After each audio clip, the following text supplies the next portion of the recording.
Дорогие соотечественники. He said his action was inevitable. After 6.5 years in power, Mikhail Gorbachev confirmed his resignation on television tonight.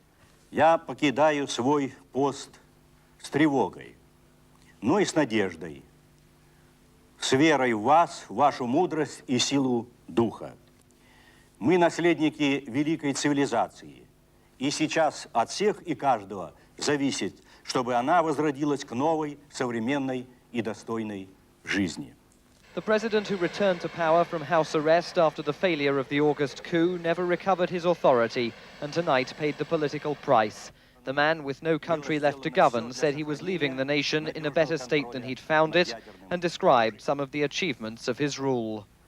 Мы открылись миру, отказались от вмешательства в чужие дела, от использования войск за пределами страны.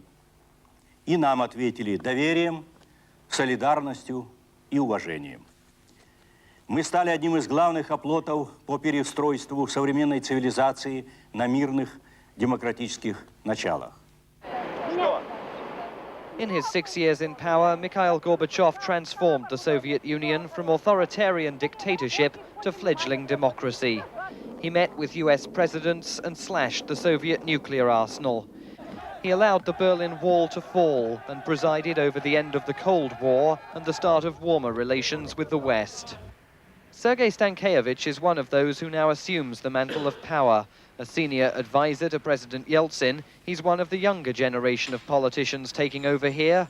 Though often opposing Gorbachev during the past 12 months, he says without the policies of glasnost and perestroika, he wouldn't have been able to express his political voice at all. He gave us a chance. He gave us a possibility to express ourselves, to be real and active politicians, to insist upon our democratic principles against totalitarian regime. I'm absolutely sure that without Gorbachev, our communist totalitarian dictatorship can persist for 10 or 15 years more. And our life maybe can be lost. Пост президента не предусмотрен. Today, Gorbachev's oldest foe, President Boris Yeltsin, told the Russian parliament that it was time to end the tradition of disgracing former leaders. He said even after tonight's resignation, Mikhail Gorbachev would continue to contribute to the political life of the nation. Some Russian politicians believe that Gorbachev's contributions won't have the impact they used to. Each politician has quite a short period of time for his most effective activity. President Gorbachev, unfortunately, acted as if he has endless future, and he didn't notice that his time is over. I think that it is his personal tragedy. In Moscow, where the Russian Orthodox Church doesn't celebrate Christmas until January the 7th, it was just another day today. Some Muscovites chose to get a New Year haircut in one of the city's beauty salons and expressed differing views about the outgoing president, a man often described as more popular abroad than he is at home. Мне кажется, с приходом Михаила Сергеевича жизнь стала как-то хуже. Ну, если дальше дела пойдут хуже, то о нем будут вспоминать хорошо. А если пойдут лучше, я думаю, о нем тоже следует вспоминать хорошо, потому что все, что происходит и будет происходить, начал все-таки это он.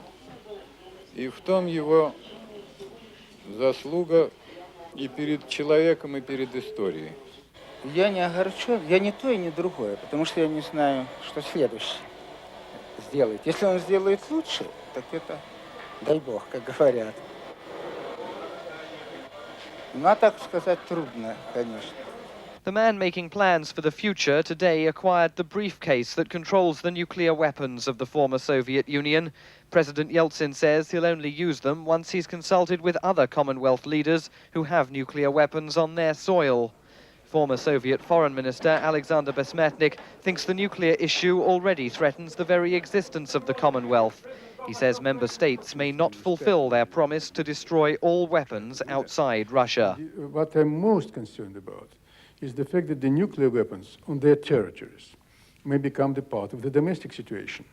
That means that the leaders of those republics may not be able to say, let's destroy that weapons immediately or very soon, because they would be afraid that that may have negative effects on their political position in the country.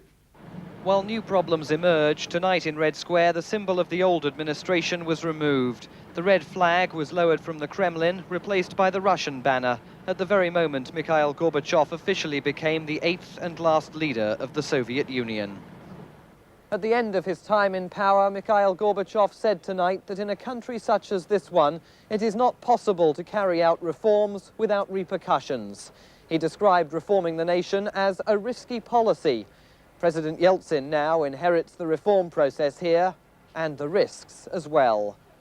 For World Monitor, I'm Simon Marks in Moscow.